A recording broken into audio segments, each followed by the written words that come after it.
sudah banyak bukti, entah itu di media ataupun di lingkungan sekitar. Tidak, tidak salah lagi maksud saya.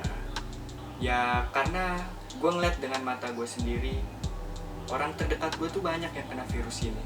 Ya, saya percaya. Karena di sekitar rumah saya sudah ada yang terinfeksi virus ini.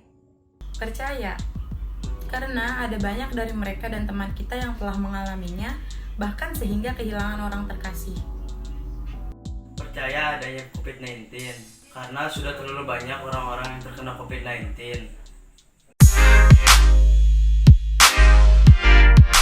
Dampak pandemi COVID ini sangatlah berdampak negatif bagi kehidupan kita. Contohnya seperti social distancing, pembelajaran online, bahkan banyak dari mereka yang terkena PHK atau pemberhentian karyawan.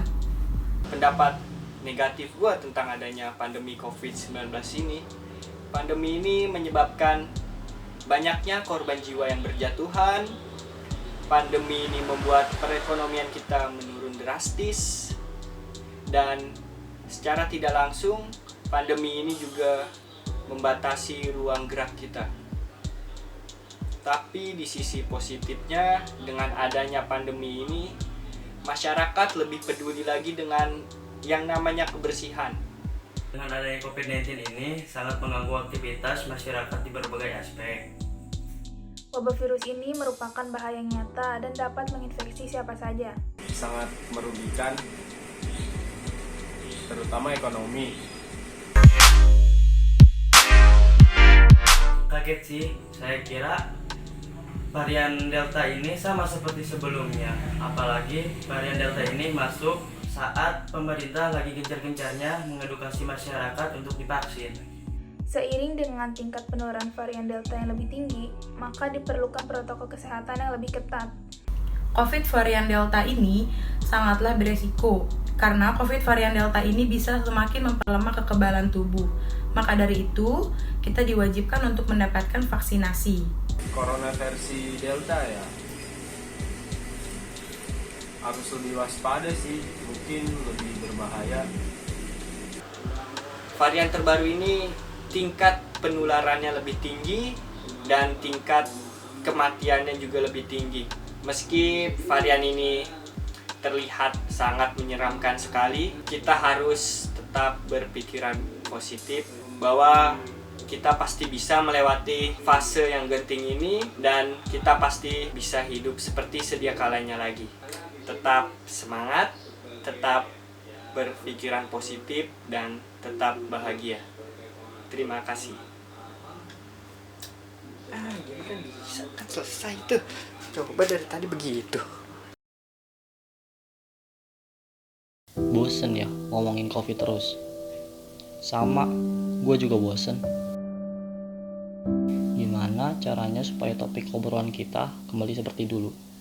Ngomongin bola, musik, terus ngomongin penciptaan dunia hingga agama, sambil ngopi sampai pagi. Caranya patuhi prokes, ikut vaksin, dan stop ngajak orang untuk tidak percaya terhadap COVID-19. Udah banyak teman gue meninggal dan tumbang karena pandemi ini. Belum lagi ekonomi yang ambruk kayak gini. Yang paling menyakitkan itu adalah ketika kita tahu seseorang butuh bantuan, tapi gak ada yang bisa kita lakuin selain mendoakannya. Kita sering ngomong, tuh lihat, di luar negeri udah banyak yang ngizinin copot masker. Kita di sini malah PPKM terus. Ya mereka nurut sama pemerintahnya, mendukung program vaksin, dan akhirnya mulai bisa merasakan hidup normal. Tapi nih ya, pemerintah kita juga aneh.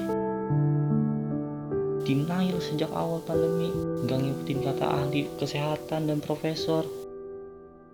Bahkan bansos dikorupsi bang.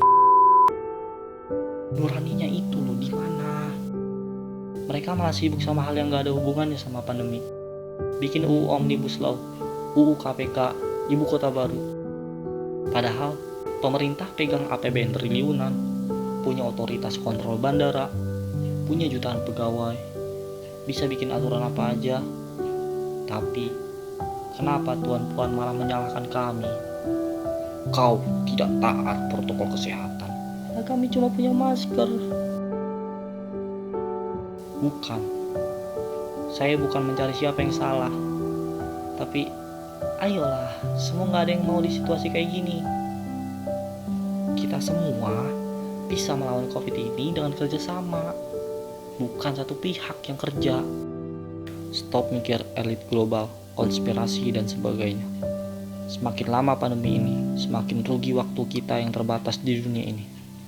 Ayo pakai masker, dan jangan lupa ikut vaksin. COVID-19 dikenal dengan penyakit yang sangat berbahaya karena bisa menyerang paru-paru dan menyebar ke seluruh tubuh. Penyakit ini adalah penyakit yang sangat berbeda. Selain merusak paru-paru, penyakit virus COVID-19 ini juga bisa membunuh paru-paru tersebut. Lebih baik mencegah daripada terinfeksi COVID-19. Patuhi 3M, memakai masker, menjaga jarak, dan mencuci tangan memakai sabun. Dan dukung 3T, testing, tracing, dan treatment.